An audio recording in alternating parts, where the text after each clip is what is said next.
ఒక అంశాన్ని ఈరోజు మనం ఆలోచిద్దాం. మనిషి మర్చిపోయిన మహోన్నతిని ఇష్టం అన్న పాఠం ఆలోచిద్దాం. మనిషి మర్చిపోయిన మహోన్నతిని ఇష్టం. ప్రేమైన దేవుని పిల్లలారా, ఈరోజు భూమి మీద పుట్టుకొచ్చిన ఎంతోమంది ప్రజలు, ఇంతకుముందు చనిపోయిన వారు, ప్రతి మనిషి జన్మ వెనుక దేవుడు కష్టపడుతున్నాడు. ఒక మనిషిని భూమి మీదకి దించడానికి ఒకసారి మీరు లోతుల్లోకి వెళ్ళి ఆలోచించగలిగితే, కోటాను కోట్ల సంవత్సరాల క్రితం మనిషి కావాలి అని కోరుకొని అతడి కొరకు ఈ ప్రకృతిని అంతా కలిగించి, ఈ ప్రకృతిని కలిగించిన తర్వాత వీళ్ళందరినీ పట్టుకెళ్ళి ఆదాములో పెట్టాడు. మిమ్మల్ని, నన్ను, మనందరినీ పట్టుకెళ్ళి ఆదాములో పెట్టి, ఆదాము ద్వారా ఈ తరంలో ఇలా మనం భూమి మీదకి రావాలి అని, కాబట్టి నన్ను ఈ తరంలో దింపడానికి ఎంతో మంది తండ్రులను నాకు ముందటి తరాలలో పుట్టించాడు. నేను భూమి మీద నిలబడాలి అంటే మా నాన్న రావాలి, నాకంటే ముందు ఆయనకంటే ముందు వాళ్ళ నాన్న రావాలి. ఇలా ఒక్కొక్కరిని, నేను ఈ తరంలో నన్ను దింపడానికి నాకు ముందటి తరాలలో ఎంతో మంది నాకు సంబంధించిన నా తరం, నా వంశావళిని దేవుడు నిలబెట్టాడు. అలాగే మిమ్మల్ని ఈ తరంలో దించడానికి మీ వెనక మీరు ఆలోచించుకుంటే మీ వంశావళి, మీ నాన్నని కానివ్వండి, మీ తాతని కానివ్వండి, అప్పుడు వీళ్ళందరినీ నిలబెట్టుకుంటూ వచ్చాడండి. ఈ తరంలో మనల్ని భూమి మీద వేశాడు, అలాగే మిమ్మల్ని వేశాడు. ఈరోజు భూమి మీద మనుషుల జీవిత చరిత్ర మనం ఆలోచించగలుగుతుంటే దీని వెనక ఒక మహోన్నతుడు, మహాశక్తి, ఆయనే పరలోకంలో ఉన్న దేవుడి కష్టం ఉంది మనందరి జీవితాల వెనుక, మన జన్మ వెనుక. ఇంకా మీరు బాగా ఆలోచించగలిగితే, ఏమంటే ఈ జన్మ వెనుక వందల కోట్ల సంవత్సరాలు కష్టపడిన కన్నతండ్రి, మీరు ఏనాడైతే శుక్రకణంగా ఆ తల్లి గర్భంలోకి వెళ్ళిపోతారో అక్కడ నుండి మళ్ళీ మరల పని ప్రారంభించాడండి. మరి బాగా ఆలోచించగలిగితే 9 నెలలు ఆ తల్లి గర్భంలోనే మిమ్మల్ని పెట్టి, కంటికి రెప్పలా 9 నెలలు అక్కడ కాపాడి, భూమి మీద మీరు బ్రతకాలి అంటే మీకు తినడానికి నోరు కావాలి, చూడడానికి కళ్ళు కావాలి, వినడానికి చెవులు కావాలి. ఏమంటే ఈ అవయవ నిర్మాణం అంతా జరిగించిన దేవుడు అలా ఒకనాడు 9 నెలలు మీరు రూపంగా తయారైపోయిన తర్వాత ఒకరోజు ఆ డేట్ అంటే మళ్ళీ ఆయనే ఫిక్స్ చేశాడు, డెలివరీ డేట్. ఈరోజు చాలా మంది తెలియక బర్త్డే అంటున్నారు, దాన్నే పుట్టినరోజు అనుకుంటున్నారు. దానిని నిర్ణయించింది దేవుడే. అలా నిర్ణయించిన దేవుడు భూమి మీదకి ఒకనాడు మిమ్మల్ని పంపించాడండి. అలా మనల్ని పంపించిన దేవుడు ఎంతమంది అయితే ఇలా భూమి మీదకి పుట్టుకొచ్చారో వాళ్ళందరి గురించి బైబిల్లో ఒక మాట రాశాడు. మనం ఎప్పుడు చదువుకునే మాట. ఒకసారి ఆ మాట మనం ఆలోచించగలిగితే, ఎబిసీలకు రాసిన పత్రికలో 1వ అధ్యాయం 6వ వచనం ఒకసారి మనం చదువుకుందాం అండి. ఎబిసీలకు రాసిన పత్రిక 1వ అధ్యాయం 6వ వచనంలో, ఏమంటే 4, 6 వచనాలు కలిసి ఉంటాయండి. 4వ వచనం చదువుదాం. ఎట్లనగా, ఏమంటే మానవ జన్మ వెనక దేవుడికి ఉన్న సంకల్పాన్ని ఇక్కడ చెబుతున్నాడు. ఏమంటున్నాడు? ఎట్లనగా తన ప్రియుని యందు తాను ఉచితముగా మనకనుగ్రహించిన తన కృపామహిమకు కీర్తి కలుగునట్లు.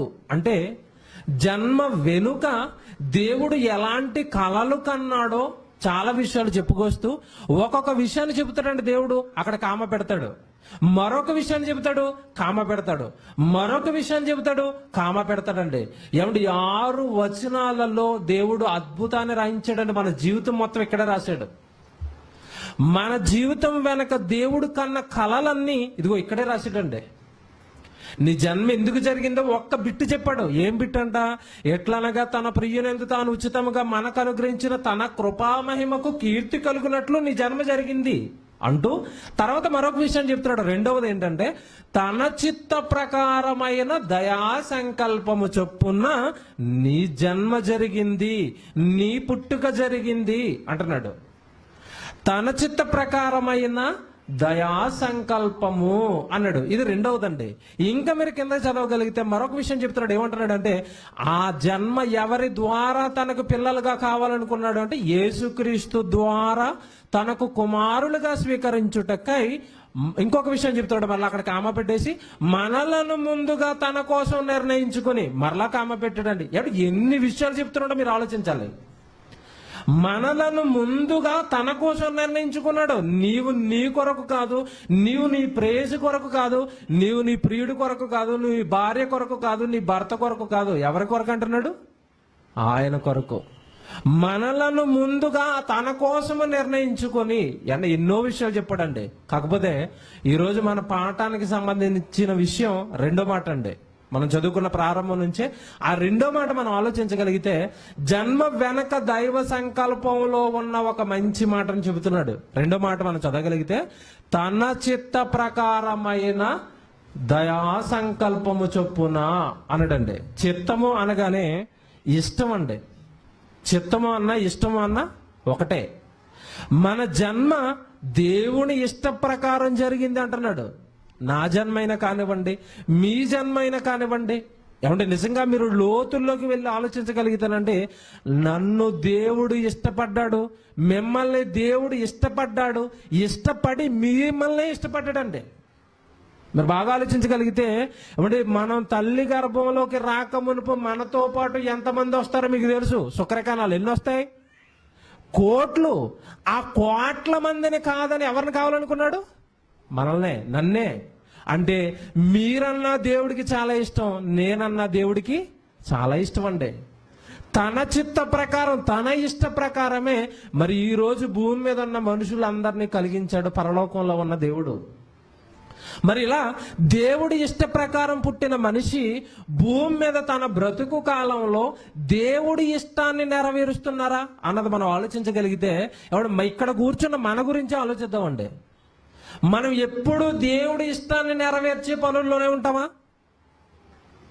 నేను ఈ పని చేస్తే దేవుడికి ఇష్టం కనుక నేను ఈ పని చేయాలి, నేను ఈ పాట పాడితే దేవుడికి ఇష్టం కనుక నేను పాట పాడాలి, నేను వాక్యం చదువుకుంటే దేవుడు ఆనందపడతాడు కనుక నేను వాక్యం చదవటం దేవుడికి ఇష్టం కనుక నేను ఈ పనిలో ఉండాలి. నిజంగా ఎంతమంది అండి ఈరోజు పరలోకంలో ఉన్న దేవుడి ఇష్ట ప్రకారమే నేను బ్రతకాలి అని ఆలోచిస్తున్నారు అన్నది మనం ఆలోచించగలిగితేనండి. ప్రపంచంలో ఉన్న ఒకే ఒక సంఘం ఉందండి ఈరోజు భూమి మీద, ఒకే ఒక సంఘం. అది Bible open university India international మాత్రమే. అందులో ఉన్నవారు మాత్రమే నిరంతరం ఎవరి ఇష్టాన్ని ఆలోచిస్తారు? దేవుడి ఇష్టం. ఆయన ఆనంద పెట్టాలి, ఆయన్ను సంతోష పెట్టాలి. ఆయన ఆనందంగా ఉన్నప్పుడే మనం ఆనందంగా ఉండాలి. ఈ సత్యం తెలిసిన ఏకైక సంఘం అండి ఈరోజు ప్రపంచం మీద. అది నిజంగా మనకు దొరికిన భాగ్యం. మన ఆత్మీయ తండ్రి గారు బ్రతికిన కాలంలో, ఆయన బ్రతుకున్న కాలంలో మనం అక్కడ పుట్టడం, ఈ సత్యం మన వరకు రావటం మీరు ఆలోచించండి మనసు పెట్టి. యేసుక్రీస్తుల వారి కాలంలో పుట్టిన వారండి. నిజంగా ఆయన నోటొచ్చిన మాటలు విన్నారండి అపోస్తలుడు, ఆయన బోధ విన్నవారు. నిజంగా వాళ్ళు ఎంత అదృష్టవంతులో మీరు ఆలోచించండి. తర్వాత అపోస్తలుల తరంలో పుట్టిన వారండి. నిజంగా సత్యవాక్యం విన్నారండి వాళ్ళు. యేసుక్రీస్తుల వారి తర్వాత, అపోస్తలుల తర్వాత నిజమైన దేవుడి మనసైన ఈ వాక్యం కనుమరుగైపోయింది. ఆచారాలు వచ్చేసాయి, సాంప్రదాయాలు వచ్చేసాయి తప్ప వాక్యం అనేది కనుమరుగైపోయింది. మరలా 2000 సంవత్సరాల తర్వాత దేవుడి సంకల్పం నెరవేరింది.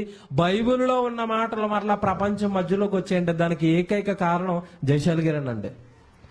నిజంగా ఆయన మాటలు, ఆయన సత్యం. నేను ఈరోజు చెప్తున్న పాఠం అండి D2 పాఠం అండి. ఇది DBTH సెకండ్ ఇయర్లో ఉన్న పాఠం ఇది. ఆయన ఇష్టాన్ని నెరవేర్చాలి భూమి మీద పిల్లలందరూ అని ఒక పాఠాన్ని తయారు చేసి సిలబస్ గా పెట్టి ఈరోజు ఇచ్చేసాడు ఆయన. అది చదువుకున్న మాకు తెలిసిపోయింది మేము బ్రతకాల్సింది దేవుడి కొరకేనని. నిజంగానండి ఆ పరీక్షలు రాస్తున్న వారందరినీ మీరు ఆలోచించండి. పరీక్షలు రాస్తున్న వారందరినీ మీరు ఆలోచించండి. ఒక్క పాఠం అండి ఇది. MBTH కనుక మీరు పూర్తి చేస్తే ఇలాంటివి 160 పాఠాలు నేర్చుకుని చెప్పడానికి మీరు అర్హులైపోతారు. అందుకేనండి ప్రతి బుధవారం తరగతులు పెడుతున్నారండి ఇక్కడ, పరీక్షలు రాయించే తరగతులు. పరీక్షలు రాసేవారు అందరికీ నిజంగా తరగతులు చెప్పాలన్న ఆశతో ప్రిన్సిపల్ గారు వచ్చి కూర్చుంటున్నారండి 7 గంటలకే. ఆ గదిలో D2కి ఒక లెక్చరర్కి పాఠం వేస్తున్నారు, ఆయన వచ్చి అక్కడ కూర్చుంటున్నారు. కానీ పరీక్షలు రాసేవారు చాలా మంది రాశారు. మొన్న D1 రాసిన వారు ఉన్నారు, D2 రాసిన వారు ఉన్నారు. కానీ తరగతులు వినడానికి మాత్రం ఎవరు రావటం లేదండి. ఇది చాలా బాధాకరం. మీరు మిస్ అయిపోతున్నారు. ఒక పాఠం కనుక మీరు వినడం మిస్ అయిపోతే మీరు చదివినా కానీ అంత బాగా అర్థం కదండి. విన్నవి చాలా బాగా గుర్తుంటాయి, విన్నది బాగా మైండ్లో పడుతుంది. మీరు నాకు పుస్తకాలు ఉన్నాయి కదా చదివేసుకుందాం అనుకుంటున్నారేమో, పుస్తకాల్లో చదివినా అది మీకు సరిగా మైండ్కి ఎక్కదు. అప్పుడు చదివేస్తే ఎక్కేస్తుంది అనుకుంటే నిజంగా మన బైబిల్ మనం చదువుకుంటే అవి వచ్చేస్తుంది మనకి. ఎన్ని పాఠాలు వింటున్నావు, ఎంతమంది మనకి చెప్తున్నారండి వాక్యం. కాబట్టి ఈ పాఠాలు రాసేవారు అందరూ ఖచ్చితంగా బుధవారం రోజు రావాలి. పాఠాలు విన్న ఒక్క పాఠం విని చూడండి మీరు, అయ్యో ఈ పాఠం నాకు చదివినప్పుడు సరిగా అర్థం కాలేదు, వింటే ఎంత బాగుంటుందా, వింటే ఎంత అర్థం ఉంటుందా అన్న విషయం మీకు అర్థమైపోతుంది.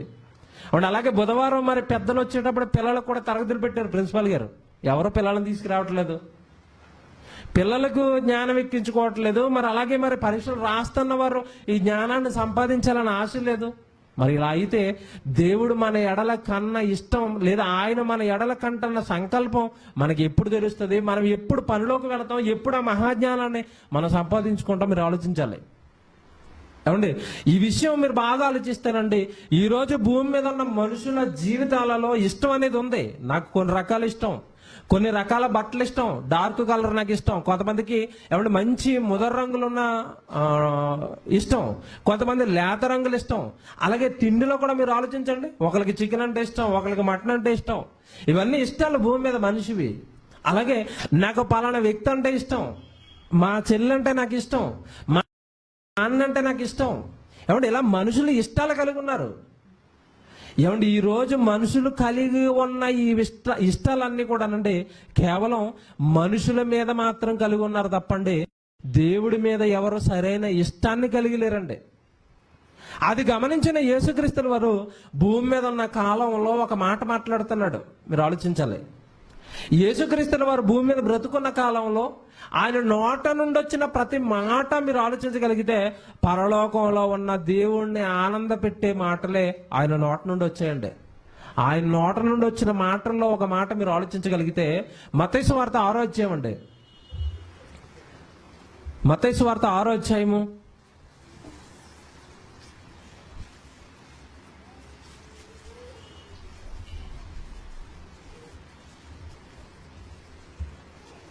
9వ వచనం ఒకసారి చదువుకుందాం. మత్తయి సువార్త 6వ అధ్యాయము 9వ వచనం అండి. మీరు ఎప్పుడు చదువుకున్న మాట, బాగా ఆలోచించండి అన్నమాట. కాబట్టి యేసుక్రీస్తుల వారి దగ్గరకు వచ్చి శిష్యులు ప్రార్థన నేర్పమని అడిగారండి. యోహాను శిష్యులు మరి ప్రార్థన చేస్తున్నారు, ప్రభువా మరి మేము వెనక మేము తిరుగుతున్నాం కదా, మరి మేము దేవుడిని ప్రార్థించుకోవాలనుకుంటున్నాం, దేవుడితో మేము మాట్లాడాలనుకుంటున్నాం ప్రార్థన ద్వారా, మాకు ప్రార్థన నేర్పు అన్నప్పుడు యేసుక్రీస్తుల వారు నేర్పుతున్న ప్రార్థన అండి ఇది.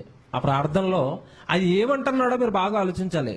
ఏమని నేర్పుతున్నాడు అన్నప్పుడు, కాబట్టి మీరు ఎలాగో ప్రార్థన చెయ్యండి, మీరు ఇలాగే ప్రార్థన చేయాలి. ఏమని చెయ్యాలి?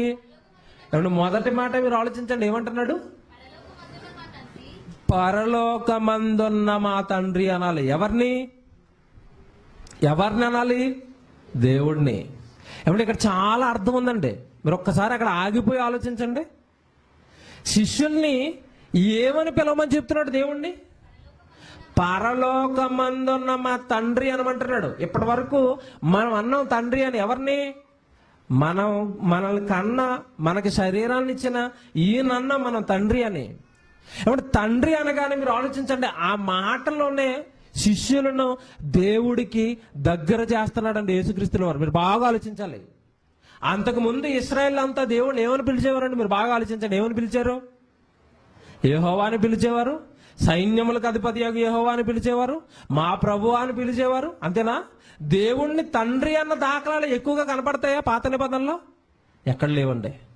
ఒకేసారి వాళ్ళు ఏం చేస్తున్నాడు అన్నప్పుడు, రేపటి నుంచి మీరు దేవుణ్ణి ప్రభు అనకూడదు, రేపటి నుంచి మీరు దేవుణ్ణి యెహోవా అని పిలవకూడదు. ఏమని పిలవాలి? తండ్రి అనాలి. ఇప్పుడు సృష్టికర్తను పట్టుకొచ్చి శిష్యులకి ఏం చేయిస్తాడు? తండ్రిని చేయిస్తాడు. మీరు బాగా ఆలోచించాలండి ఈ విషయం. మీకు ఇది అర్థం కావాలంటే ఒక ఉదాహరణ చెప్తానండి. ఇక్కడ కూర్చుని మీరు అంతా ఏదో ఒక ఆఫీసులో పనిచేస్తూ ఉంటారండి. పని చేస్తున్నారా? అందరూ పని చేస్తున్న వాళ్ళమే. అక్కడ ఉన్న మన బాస్ని మనం ఏమని పిలుస్తాం? సార్ అని పిలుస్తూ ఉండే. మన పైన ఒక యజమాని ఉంటాడు, లేదా సూపర్వైజర్స్ ఉంటారు, వాళ్ళు కూడా సార్ అనే పిలుస్తాం మనం. ఏమంటే మీరు సంవత్సరాల తరబడి ఒకే వ్యక్తి దగ్గర పనిచేస్తున్న అతన్ని మీరు సార్ సార్ సార్ అని ఇలా పిలుస్తున్నారు కదా. అతను ఒక రోజు మీ దగ్గరికి వచ్చి, నాయన నువ్వు చాలా రోజుల నుంచి నా దగ్గర నమ్మకంగా పనిచేస్తున్నావు కనుక రేపటి నుంచి నన్ను సార్ అని పిలవద్దు, మీ నాన్నని పిలువు అన్నాడు అనుకోండి. ఎలాగుంటది ఆ ఎఫెక్షన్? ఎలా ఉంటుంది చూడండి. ఇక రాత్రింపగల్లో ఆయన కొరకే పని చేయాలని ఉంటది. అవునా? మా నాన్నది కంపెనీ, మా నాన్న అయిపోయాడు. ఇప్పుడు ఎవరు? మా బాసు. చుట్టుపక్కల ఉన్న వాళ్ళు అందరికీ చెప్పుకుంటాం కదండి. రేపు మీరు ఏమని పిలుస్తారు? ఆయన్ని సార్ అని పిలుస్తారు. నేనేమని పిలుస్తానో తెలుసా? డాడీ అని పిలుస్తాను. నిజంగా పరలోకంలో ఉన్న తండ్రిని పట్టుకొచ్చి వీళ్ళ మనసులో పెట్టడానికి నిజంగా ఆయన చేసిన మాట మీరు ఆలోచించండి. తండ్రి అనాలి. అంటే మనం అంటున్నాం రోజు, అంటలేదా? అంటాం. కానీ ఆ ఫీలింగ్తో అంటున్నారా ఇప్పుడన్నా? నేను మా నాన్నతో మాట్లాడుతానన్న ఫీలింగ్తో మాట్లాడుతున్నారా? ఏమంటే మన తండ్రితో ఎలా మాట్లాడుకుంటాం మీరు ఆలోచించండి. మన తండ్రితో ఎలా మాట్లాడుకుంటాం? ఆయనకి ఏమైనా హెల్త్ బాగలేదు అనుకోండి, ఒంట్లో బాగలేదు అనుకోండి, మన మనసు ఎలా ఉంటుందంటే మన నాన్నకు ఒంట్లో బాగోలేదండి అందరితో చెప్తామండి. మొత్తం చాటింపే చేస్తాం, మా నాన్నకు ఒంట్లో బాగలేదు, మా నాన్నకు ఒంట్లో బాగలేదు. ఓ ప్రముఖ బోధకుడు ఉన్నాడండి. ఆయన చాలా రోజుల నుంచి కాలేజీకి రావట్లేదు. ఎందుకు రావట్లేదు అంటే మా నాన్నకు ఒంట్లో బాగలేదు అన్నాడు. మాతో చెప్పట్లేదు ఇంతకీ, అందరితోనే చెప్పుకున్నాడు మా నాన్నకు ఒంట్లో బాగలేదు, మా నాన్నకు ఒంట్లో బాగలేదు. మీరు బాగా ఆలోచించగలిగితేనండి, మీ నాన్నకు బాగోకపోతే నీకు ఇంత బాధ. మరి పరలోకంలో ఉన్న నాన్న ఏమన్నా బాగున్నాడా ఈరోజు? బాగోలేదండి, అస్సలు బాగోలేడు ఆయన. మీరు వింటున్నారు కదా, జయశాలి గారు అలా ఊగిపోతున్నది. ఆ కోపం ఏంటనుకుంటున్నారు? దాని వెనక కన్న తండ్రి అయిన దేవుడు బాధ ఉందండి. అది ఆయనకి తెలుసు బాగా. ఈ ప్రపంచం అంతా ఆయింది, ఈ ప్రపంచంలో ఉంటున్న పిల్లలందరూ ఆయన వారు. ఆయన పిల్లలకి ఈ రోజు దుర్మార్గులంతా విషాన్ని పెడుతున్నారు. నిజంగా ఎందుకు అనుకుంటున్నారు ఆయన అలా రంకిలేస్తాడు? చాలా మందికి అర్థం కాదండి. ఎందుకంటే ఆయన ఎప్పుడు ఆవేశంగా మాట్లాడతాడు, ఎందుకంటే ఇప్పుడు ఆయన తిడతారనుకుంటున్నారు. ఆయన ఆవేశం వెనక కన్న తండ్రి బాధ ఉన్నదన్న సంగతి మీరు గమనించాలి. దేవుడు పిల్లలు భూమి మీద ఉన్న మనుషులంతా నిజంగా వాళ్ళకి పెడతన ఆహారం గురించి మీరు చూశారు కదండి ఇప్పటి వరకు. ఆయన అందుకేనండి ఎప్పుడు మానవాళి బాగు కోరుకునేది పరలోకంలో ఉన్న తండ్రి అయితే, నిజంగా ఆయన పిల్లలు మనమని గుర్తించి మనకి జ్ఞానాన్ని నేర్పిన ఆత్మీయ తండ్రి. అందుకేనండి ఆయన అంత బాధపడుతూ ఉంటాడు. ప్రేమ దేవుని పిల్లలారా, యేసుక్రీస్తుల వారు అదే నేర్పుతున్నాడు శిష్యులకి. మీరు రేపటి నుంచి ప్రార్థన చేస్తామంటున్నారు కదా, దేవుడితో మీరు మాట్లాడతానంటున్నారు కదా, కాబట్టి ఇప్పుడు ఏమని మాట్లాడారు? రేపు నుంచి ఏమని పిలవాలి? మీరు డాడీ అని పిలవండి అన్నాడు. ఏమంటే డాడీ అని పిలవండి అని చెప్పిన వెంటనే ఒక మాట వాళ్ళకి అండి. మీరు ప్రార్థన చదవాలి ఇప్పుడు.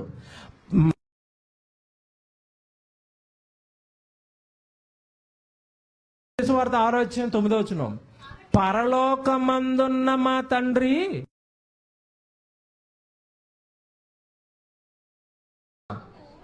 నీ నామము పరిశుద్ధపరచబడాలి. మన నాన్న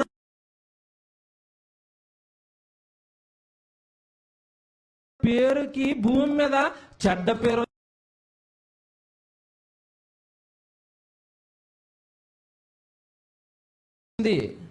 మన నాన్న పేరు పాడైపోయింది కనుక మీరు ఏమనాలి అంటే నీ నామము పరిశుద్ధపరచబడాలి అని మీరు ప్రార్థన చేయండి అన్నాడు. తర్వాత మాట చూడండి, నీ రాజ్యం వచ్చాక ఏమంటే ఇదండి అసలైన మాట. నీ ఇష్టము పరలోకమందు నెరవేరుచున్నట్లు భూమి యందును నెరవేరునుగాక అని ప్రార్థన చేయమంటున్నాడండి. ఇక్కడ మీరు ఆలోచించండి. నీ చిత్తము అనగా పరలోకంలో ఉన్న దేవుడి ఇష్టం ఎక్కడ నెరవేరుతుందంట? పరలోకంలో నెరవేరుతుందంట. కానీ భూమి మీద మనుషుల మధ్యలో నెరవేరటం లేదు. మీరు బాగా ఆలోచించాలి. ఇక్కడే కన్న తండ్రి అయిన దేవుడి మదిలో ఉన్న ఇష్టం, ఆయన కోరికలు, ఆయన సంకల్పం, ఆయన కన్న కలలు అవన్నీ ఎక్కడ నెరవేరిపోతున్నాయి? తూచా తప్పకుండా అంటే పరలోకంలో నెరవేరిపోతున్నాయి. కానీ భూమి మీద నెరవేరటం లేదండి. కనుక ఏం చేయమన్నాడంటే, పరలోకంలో దేవుడి ఇష్టం నెరవేరుతుంది, దేవుడు ఆనందంగా ఉన్నాడు కనుక భూమి మీద మనుషుల మధ్యలో కూడా దేవుడి ఇష్టం నెరవేరాలి అని మీరు ఏం చేయాలి? ప్రార్థన చేయండి అంటున్నాడు. మీకు అర్థమైందండి విషయం? ఇప్పుడు మీరు బాగా ఆలోచిస్తే పరలోకంలో దేవుడి ఇష్టం నెరవేరుతుంది, భూమి మీద దేవుడి ఇష్టం నెరవేరటం లేదు. ఇతకి పరలోకంలో ఎవరున్నారు, భూమి మీద ఎవరున్నారు? బాగా ఆలోచించాలి. దేవుడి దగ్గర పరలోకంలో ఆయన చుట్టూ ఎవరున్నారు? కోటాను కోట్ల దేవదూతలు ఉన్నాయి. అవన్నీ ఎవరిష్ట ప్రకారం బ్రతుకుతున్నాయంట? దేవుడి ఇష్టం. గాబ్రియేలు దేవదూత, దేవుడు చెప్పిందే చేస్తుంది. మికాయేలు దేవదూత, దేవుడు చెప్పిందే చేస్తుంది. భూమి మీద ఉన్న సుబ్బారావు దేవుడు చెప్పినట్టు బ్రతుకుతాడా? బ్రతకడు. భూమి మీద ఉన్న అప్పారావు దేవుడు చెప్పినట్టు బ్రతుకుతాడా? బ్రతకడు. కోటాను కోట్లున్న దేవుడి దూతలు దేవుడి ఇష్టాన్ని నెరవేరుస్తున్నాయి. ఆయన నోట నుండి వచ్చిన మాట ప్రకారమే బ్రతుకుతున్నాయండి. కానీ భూమి మీద ఉన్న మనుషులు మాత్రం నెరవేర్చడం లేదు. ఇంకా మీరు బాగా వాక్యం తెలిసిన వారైతే అసలు దూతలను దేవుడు ఏమని చెప్పాడండి? సేవకులు అన్నాడు. మనల్ని కుమారులు అన్నారండి. అంటే వాళ్ళ పని వాళ్ళు, మనమేమో కుమారులం, సుపుత్రులం. అంతేనా? పని వాళ్ళ మధ్యలో నెరవేరుతున్న దేవుడి ఇష్టం సుపుత్రుల మధ్యలో నెరవేరట్లేదండి. అంటే ఆ పరలోకంలో ఉన్న దూతలు దేవుడి నోట నుండి వచ్చే మాట, వాక్కు అదే మన ఈరోజు బైబిల్గా 66 పుస్తకాలుగా మన చేతుల్లో పెట్టాడండి. అవి పాటిస్తున్నాయి, మనమేమో పాటించటం లేదు. కనుక అదంతా చూసేదండి పరలోకంలో ఉన్న యేసుక్రీస్తుల వారు. ఎవరి పక్కన ఉన్నాడు? పరలోకానికి రాకమునుపు తండ్రి పక్కనే ఉన్నాడు. ఆ తండ్రి పడిపోతున్న బాధ అంతా చూశాడండి. ఒకతను దావీదు తప్పు చేస్తున్నప్పుడు దేవుడు ఇలా గుండె పట్టుకున్నాడు చూశాడు. అబ్రహాం దెబ్బేసినప్పుడు గుండె పట్టుకున్నాడు చూశాడు. ఇలా భూమి మీద భక్తులే అప్పుడప్పుడు తప్పిపోతుంటేనే దేవుడు చిన్నగా బాధపడితేనండి, అసలు భక్తులు కాని వారి ఎడల, ఆయన దగ్గరికి రాని వారి ఎడల, ఆయన నమ్మని వారి ఎడల దేవుడి గుండె ఎంత బరువెక్కువై ఉంటుందో నిజంగా ఇవన్నీ చూసి వచ్చాడండి భూమి మీద యేసుక్రీస్తుల వారు. వచ్చిన తర్వాత శిష్యులతో చెప్తున్నాడు, మీ పరలోకంలో ఉన్న మీ డాడీ, మీ నాన్న దేవుడి ఇష్టం అక్కడ నెరవేరుతుంది తప్ప భూమి మీద మాత్రం నెరవేరటం లేదు. అంటే ఇప్పుడు చదువుకున్న ఆ భాగానికి మరి బయట సంఘాల వారు ఒక పేరు పెట్టారండి ఆ ప్రార్థనకి. మీకు తెలుసు ఏం ప్రార్థన అది? పరలోక ప్రార్థన అంటారు. దీని ఒక్కదాన్నే. ఏటి పరలోక ప్రార్థన అంటే? వాళ్ళు మీరు ఎంత మంచి వాక్యం చెప్పినా, ఎంత ఆశీర్వాద ప్రార్థన ఇచ్చినా కానీ వాళ్ళకి చివరిలో ఏ ప్రార్థన పడాలి? మళ్ళీ పరలోక ప్రార్థన. అది పడితేనే కానీ వాళ్ళ మనసు హ్యాపీగా ఉండదండి. ఇంతకీ ఈ ప్రార్థనలో మీరు ఆలోచించగలిగితే ఎందుకు పరలోకం ప్రార్థన అని పేరెట్టారంటే అక్కడ ప్రారంభంలో ఏమన్నాడు యేసుక్రీస్తుల వారు?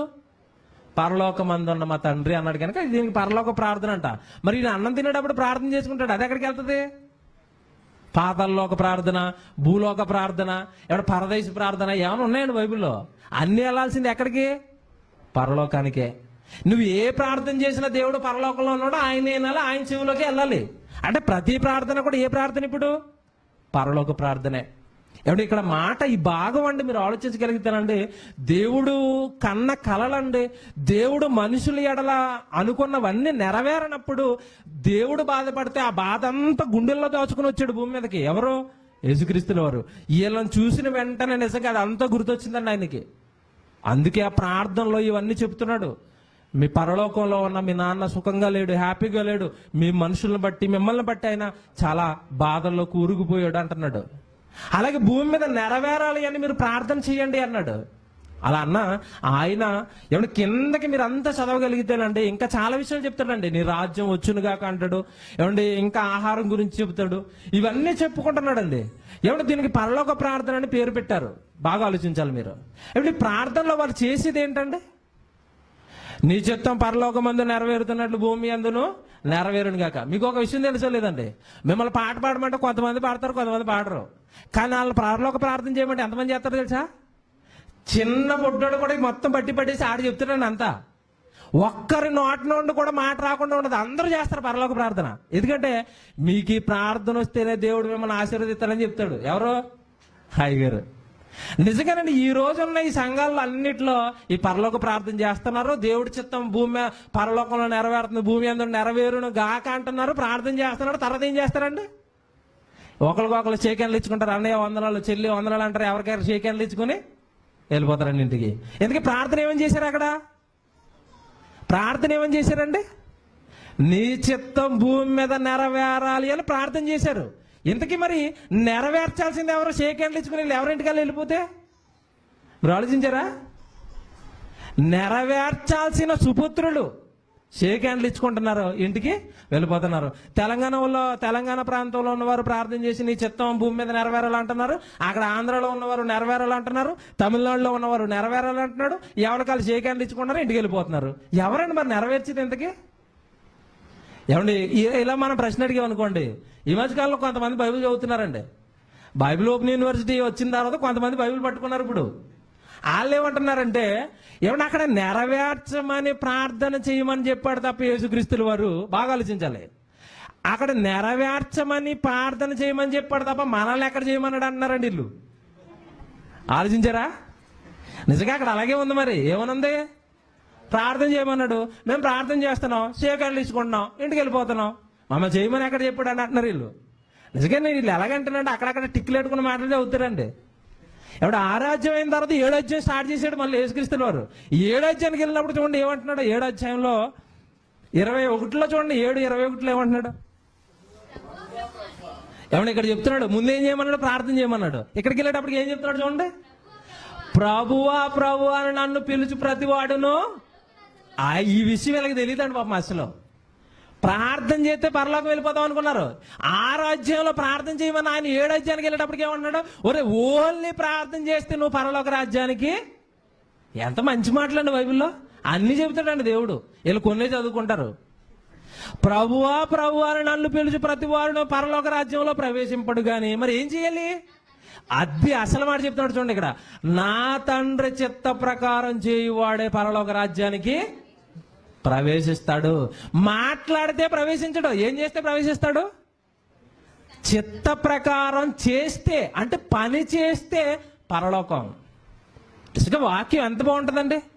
ఏమండి మీకు విషయం తెలుసో లేదండి, ఈరోజు ప్రిన్సిపల్ గారు వాక్యం ఎందుకు చెప్పట్లేదు తెలుసా? చాలా మందికి ప్రశ్నలు ఉంటాయి, మీకు చెప్పాలి. ప్రిన్సిపల్ గారు వాక్యం ఏదంటే ఆయన పక్కన కూర్చోబెట్టి ఈయన వాక్యం చెప్తున్నాడు, మా గురించి తప్పుగా చెప్పుకుంటారు. మళ్ళీ ఆయన ఎందుకు వాక్యం చెప్పట్లేదు తెలుసండి? రాత్రి 3 గంటల వరకు సికింద్రాబాద్ ప్రాంతం అంతా పోస్టర్లు అతికిచ్చారు. క్లాప్స్ కొట్టండి ఒకసారి.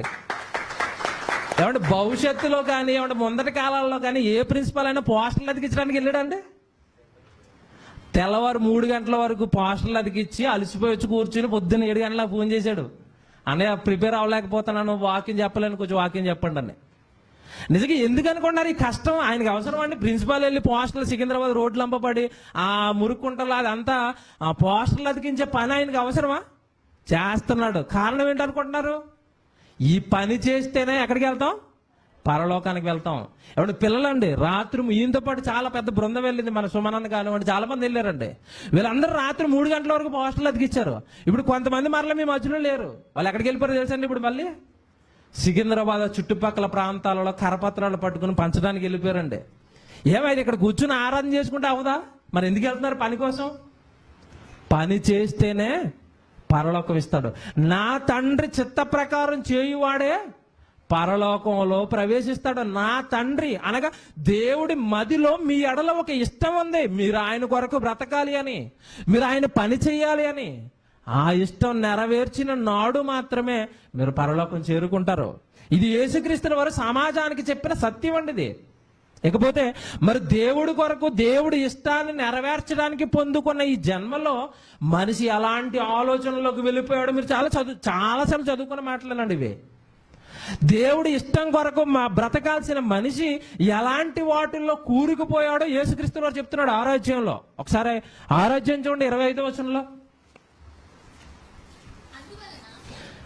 మత్తయి సువార్త 6వ అధ్యాయం 25 అండి. అందువలన నేను మీతో చెప్పున్నదేమనగా, ఏమి తిందుమో ఏమి త్రాగుదమో అని మీ ప్రాణమును గూర్చి అయినను, ఏమి ధరించుకుందమో అని మీ దేహమును గూర్చి అయినను చింతింపకుడి. ఏమంటే చింతించొద్దు అంటున్నాడంటే వాళ్ళు అప్పటికి దేనిలోకి వెళ్ళిపోయారు? చింతలోకి వెళ్ళిపోయారంట. దేని కొరకు? దేవుడి కొరక, ఆహారం కొరకు, వస్త్రాల కొరకు. ఇప్పుడు బాధపడుతున్నారని చెప్పట్లేదండి ఆయన. ఏమని చెప్పాడు? చింత. చింత అంటే అర్థం ఏంటి అనుకుంటున్నారు? బాధ ఎక్కువ మోతాదులోకి అయిపోయింది అనుకోండి, అప్పుడు దాన్ని ఏమంటారు? చింత అండి. ఏంటి చింతలోకి వెళ్ళిపోయారు అంటారు. అర్థం ఏంటంటే బాధ స్థాయిని దాటేసాడు. దేవుడి కొరకు బ్రతకాల్సిన మనిషి భూమి మీదకి వచ్చిన తర్వాత ఎలాంటి వాటిల్లో కూరుకుపోయాడో చెప్తున్నాడండి.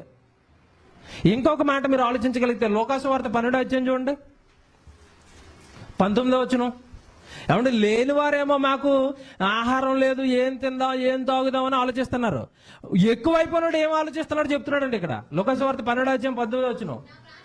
నా ప్రాణముతో ప్రాణమా అనేక సంవత్సరములకు విస్తారమైన ఆస్తి మీకు సమకూర్చబడి ఉన్నది కనుక నువ్వేం చేయాలి? దేవుని స్తుతించి అంటున్నాడా? నువ్వు సుఖించు, నువ్వు తిను, నువ్వు త్రాగు, సంతోషించు, తర్వాత చచ్చిపోయి పాతాళానికి వెళ్ళిపో. అంతే కదండి? లేనోడేమో ఏం తినాలి, ఏం తాగాలి, ఏం కట్టుకోవాలి, వీడిదొక బాధ. ఎక్కువైపోయినది ఏంటంటే బాధ, ప్రాణంతో మాట్లాడించుకున్నాడు. తిను, త్రాగు, సంతోషించు, తిరుగు, చచ్చిపోయి పాతాళం వెళ్ళిపో. అంటే ఈరోజు చూడండి మనుషులు ఎలా మారిపోయారు. అంటే మనుషులు ఎవరి బ్రతుకుల్లో కూడా నా కన్న తండ్రి ఇష్ట ప్రకారం బ్రతకాలన్న ఆలోచన లేదండి. ఇప్పుడు ఇక్కడ మీరు ఆలోచించాలి, ఇప్పుడు దేవుడికి ఇష్టంగా భూమి మీద బ్రతకకపోతే ఏమైనా ప్రమాదం ఉందా? దేవుడి ఇష్టాన్ని మన బ్రతుకు కాలంలో నెరవేర్చకపోతే మనకి ఏదైనా ప్రమాదం ఉందా? పెద్ద ప్రమాదం ఉందండి, పెద్ద ప్రమాదం ఉంది. ఒకసారి కొరింథీయులకు రాసిన మొదటి పత్రిక అండి, కొరింథీయులకు రాసిన మొదటి పత్రిక 10వ అధ్యాయము 5వ వచనం చూడండి. కొరింథీయులకు రాసిన మొదటి పత్రిక 10వ అధ్యాయం 5వ వచనం అండి. ఎవరు వీరు? ఇశ్రాయేలీలు. ఇశ్రాయేల్ గురించి చెప్తున్నాడు అండి పౌలు గారు. ఎవరికి చెప్తున్నాడు? ఏమంటే ఎవరు బైబిల్ అర్థం కావడానికి మన దగ్గర ఒక పాఠం ఉంటుంది. బైబిల్ అనగానే అది ఎలా చదవాలి. ఈ బైబిల్ మీకు అర్థం కావడానికి 3 థియరీలు, 3 పద్ధతులు మనకు చెప్పారు. ఏంటంటే ఒకటి మీకు తెలియాల్సింది ఏంటంటే కాలం తెలియాలి, రెండవది సందర్భం తెలియాలి, మూడవది భాషలో ఉన్న భావం తెలియాలి. అవునా? ఇక్కడ మీరు సందర్భాన్ని అప్లై చేయాలి. ఎవరు చెప్తున్నారు, ఎవరితో చెప్తున్నారు, ఎవరి గురించి చెబుతున్నారు. ఇక్కడ మనం ఆలోచించగలిగితే చెబుతున్నది పౌలు ఎవరితో చెబుతున్నాడు అన్నప్పుడు క్రైస్తవులతో చెబుతున్నాడు. ఎవరి గురించి చెబుతున్నాడు? ఇశ్రాయేల్ గురించి చెప్తున్నాడు. ఏమంటున్నాడు మీరు బాగా ఆలోచించాలి. అయితే వారిలో ఎక్కువ మంది దేవునికి ఇష్టలుగా ఉండకపోయిరి కనుక ఆయన ఏం చేశాడంటే అరణ్యంలో వాళ్ళందరిని ఏం చేశాడంట? సంహరించేశాడు, చంపేశాడు. అంటే దేవుడికి ఇష్ట ప్రకారం బ్రతకకపోతే చంపేస్తాడా? ఏమంటే ఇదేమన్నా న్యాయమేనా? ఇదేటండి ఇది మరి దారుణంగా ఉంది బైబిల్, ఆయన చట్టాలు ఏమి నాకు సరిగా సరిపోవట్లేదని అనుకుంటున్నారేమో. ఇప్పుడు ఆయన ఇష్ట ప్రకారం బ్రతకపోతే చంపేస్తాడా? ఇదేటండి? ఏమన్నా మన ఇంట్లో మన డాడీ ఒక కర్రట్టుకున్నారే, నేను చెప్పిన మాట వినకపోతే ఏం చేస్తానంటాడు? బెత్తం పట్టుకుని తోలు తీస్తానంటాడు. మరి డాడీకి అయితే అది ఏమంటారు? అవును కదండి మా డాడీ కదండి, మా డాడీ కొట్టకపోతే ఇంకెవరు కొడతారండి. ఇక్కడ బాగుంది మాట అన్నప్పుడు తల్లి 2 దెబ్బలేసింది అనుకోండి, అప్పుడు మా అమ్మ కదండి కొడతదండి, తర్వాత మళ్ళీ ఏం చేస్తుందండి? పెడతదండి. అంతేనా? కొడతది, పెడతది. ఎవరికి ఇది ఓకే? నీ తల్లిదండ్రుల వరకు నీకు ఓకే. మరి దేవుడు ఈ చట్టాన్ని మనుషుల మీద అప్లై చేస్తే చాలా మంది ఇక్కడ విసుక్కున్నారండి. ఏంటంటే ఆయన ఇష్ట ప్రకారం బ్రతకపోతే చంపేస్తాడు. ఎందుకంటే అసలు నువ్వు ఇష్టంగా ఈ భూమి మీద బ్రతకడానికి నీకు దేహం ఇచ్చింది ఎవరు? ఆయనే. నీకు అన్నం పెడుతున్నది ఆయనే, గాలిస్తున్నది ఆయనే. నువ్వు భూమి మీదకి రావాలని నీ తల్లిని పెట్టింది కూడా ఆయనే. నీ తల్లి లోపల గర్భ సంచి నువ్వు తయారవడానికి ఆ సంచి పెట్టింది కూడా దేవుడే. మరి ఇన్నిచ్చిన ఆయనకు నీ మీద హక్కు ఉండదా? ఉంటుంది. ఆ హక్కుతో ఆయన అంటున్న మాట ఏంటో తెలుసా? నా ఇష్ట ప్రకారం మీరు బ్రతకకపోతే మిమ్మల్ని చంపేస్తాను. వీళ్ళు ఏం చేశారు? ఎందుకు దేవుడికి ఇష్టలుగా కాకపోయారు అన్నప్పుడు వీళ్ళ చరిత్ర చూపిస్తారండి కొద్దిగా. ఈ ఇశ్రాయేలులో ఆయన ఎంత బాధ పెట్టారో, ఎంత విసిగించేశారో కొన్ని మాటలు మీకు పాత నిబంధనలో చూపించాలండి. ఎందుకు ఆయన మీద, ఎందుకంటే ఆయన చంపేస్తానన్న కఠిన నిర్ణయం ఎందుకు తీసుకున్నాడు? దేవుడికి 2 టైటిల్ ఉన్నాయండి, నిత్యము కోపడతాడు. అలాగే ఆయనకి ఇంకో టైటిల్ ఉంది, దీర్ఘశాంతం గలవాడు. అవునా? కోపం ఉంది, వెనకేముంది? దీర్ఘశాంతం గలవాడు. మామూలు శాంతం కాదు అయింది. మరి అంత శాంతం కలిగిన దేవుడు వీళ్ళని చంపేయాలన్న నిర్ణయాలు ఎందుకు తీసుకున్నాడో మీకు తెలియాలండి. ఇప్పుడు ఆయన మనసులోకి వెళ్ళాలండి. ఎప్పుడైనా నిజంగా ఆయన చంపేస్తానన్నాడు కదా అని చాలా మంది ఈరోజు దేవుడిని ఎలా చిత్రీకరిస్తున్నారంటున్నాడు బయట. ఒకడు ఎన్వి బ్రహ్మం అని ఒకడు ఒక అసంబద్ధం రాశాడండి బైబిల్లో. వాడు ఏమన్నాడంటే కృపకు నిదర్శనం కూనీలా అని టైటిల్ పెట్టాడండి. ఏంటంట? కృపకు నిదర్శనం కూనీలా అని పెట్టాడు. ఇదికి ఏం చెప్పాడు అనుకున్నారు అందులాడు? కీర్తనల గ్రంథంలో దేవుడు ఒక మంచి మాట రాశాడు, నేను కృపగల దేవుడును అన్నాడు కదండి. అదే దేవుడు ఏమంటే సౌలు గారితో ఒక మాట చెప్పాడండి. ఎవరి విషయంలో అన్నప్పుడు అనుజనుల విషయంలో సౌలుతో ఒక మాట చెప్పాడు. ఏమన్నాడంటే, నాయన సౌలు, నీకు ఒక జనాంగాన్ని చూపించబోతున్నాను అనుజనుల్ని, నువ్వు వాళ్ళందరినీ చంపే అన్నాడండి. చంపే అనడంతో పాటు అక్కడ కింద ఏమంటాడంటే, వాళ్ళ పిల్లల్ని, వాళ్ళకున్న ఆస్తుపాస్తులను, వాళ్ళకున్న జంతువులను సమస్తాన్ని నువ్వు నిర్మూలన చేసి అని చెప్పాడండి. ఎవరితో చెప్పాడు? సౌలుతో చెప్పాడు. ఎవరు చెప్పారు? దేవుడు చెప్పాడు. ఈ 80 బ్రహ్మంగాడు ఏం పట్టుకున్నాడంటే, పైనేమో కృపగల దేవుడిని అన్నాడు, కిందేమో చంపేమంటున్నాడు. మీకు అర్థమైందా? అంటే దేవుడు కృపామయుడైతే మరి కూనీలు ఎందుకు చేయించున్నాడు, హత్యలు ఎందుకు చేయించున్నాడు అన్నాడు. చూసారు ఎలాంటి ప్రశ్నలు వేస్తున్నారా? అంటే వీళ్ళందరూ ఎలా చదువుతున్నారు బైబిల్ అన్నప్పుడు అండి, తప్పులు పట్టడానికి చదువుతున్నారు కనుక దేవుడు మనసు అనేది కరెక్ట్ గా వాళ్ళకి అర్థం కాలేదు. మరి ఇక్కడ కూడా చంపేమన్నాడు. ఎవరిని చంపేమన్నాడు? బయట అనుజనుల్లా. ఎవరిని చంపేశాను రాశాడు ఇక్కడ? ఇశ్రాయేలు. అంటే ఎవరు వాళ్ళు? సొంత జనాంగం. అంటే తప్పు చేస్తే సొంత వారిని కూడా వదలరా? ఆనాడు వాళ్ళని వదలలేదు. క్రైస్తవులుగా కొత్త నిబంధనలో మనకేం రాయించి పెట్టాడు తెలుసా? తీర్పు ఇంటి వద్దనే ఆరంభమవుతుంది. ఏ ఇల్లు? మీ ఇల్లు అనుకుంటున్నారా? దేవుడి ఇల్లు అనగా సంఘం. అంటే మన దగ్గరే తీర్పు ఏమవుతుంది? మరలా ప్రారంభమవుతుంది. అంటే దేవుడు ఎవరిని వదలడు, ఆయనకి పక్షపాతం అనేది లేదండి. ఇప్పుడు ఇక్కడ మరి వీళ్ళని ఎందుకు చంపేశాడు అన్నప్పుడు ఒక 2 మాటలు చూడండి. నిర్గమకాండంలో వీళ్ళు ఏం చేస్తున్నారో, ఇశ్రాయేలు ఎంత బాధ పెడుతున్నారో దేవుడిని ఒకసారి చూడండి.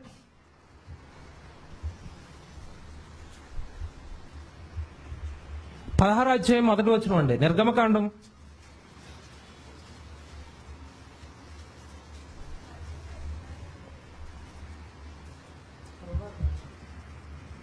నిర్గమకాండం 16వ అధ్యాయం 1వ వచనం అండి.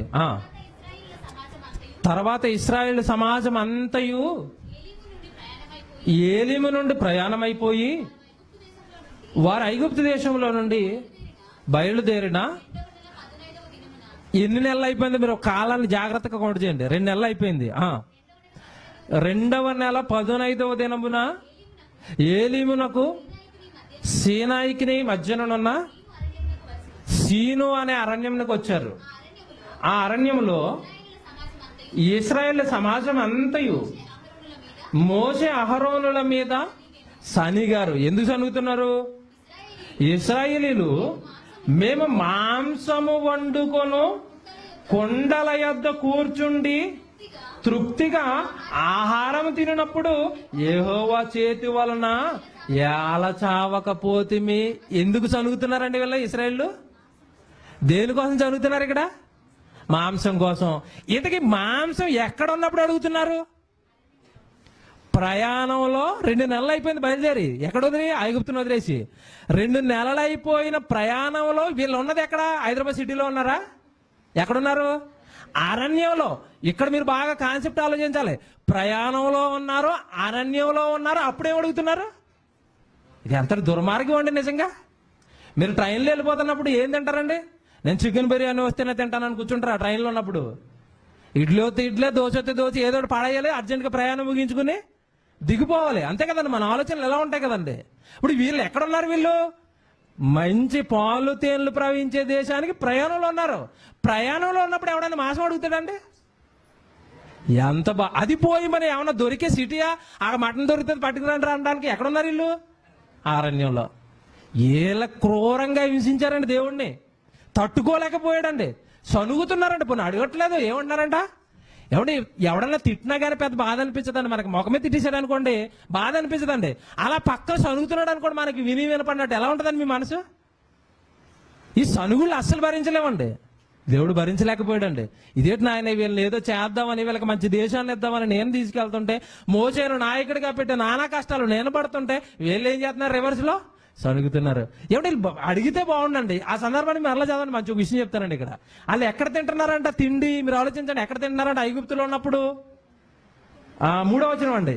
ఇశ్రాయేలీలు మేము మాంసము వండుకుని. అబ్బా, ఎక్కడ తింటారంటండి? మీరు ఎక్కడ తింటారంటే అన్నం వండుకున్న కొండ మీద అందులో గట్టేసుకుని అక్కడ తినేస్తూ ఉంటారు. అలాగా చక్కగా దించుకుని చల్లారిన తర్వాత ప్లేట్లో పెట్టుకుని కూర వేసుకుని కలుపుకుని చక్కగా తింటారు. వీళ్ళు ఎక్కడ తినేస్తున్నారంటే తిండి కొండల యొద్ద. ఏ కొండలో వండుకున్నారో అక్కడ తింటున్నారు, అక్కడ తినేస్తున్నారండి. ఇంకా పెద్ద తిండి బోదులండి వీళ్ళు బాగా ఆలోచిస్తే. ఆ తిండిబోతులు కనుకనే అరణ్యంలో ఉన్నప్పుడు కూడా ఏం అడుగుతున్నారు? మాంసం అడుగుతున్నారు. ఇంకొక మాట చూపించరండి, సంఖ్యాకాండం చూడండి, మీరు ఆశ్చర్యపోతారండి. సంఖ్యాకాండం 11వ అధ్యాయం 4వ వచనం అండి.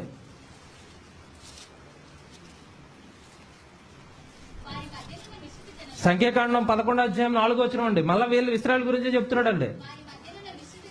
వారి మధ్యనున్న మిశ్రిత జనము మాంసాపేక్ష అధికముగా కనబరచగా ఇశ్రాయేలీలు మరలా ఏడ్చి, అబ్బా ఈ మాట చూడండి, ఇక్కడ ఏం చేస్తున్నారంటే వీళ్ళు, ఒకసారి అయిపోయింది అక్కడ మాంసం కావాలన్నారు, తర్వాత మరలా రెండోసారి ఇది మరలా అడుగుతున్నారా ఏడుతున్నారా అండి?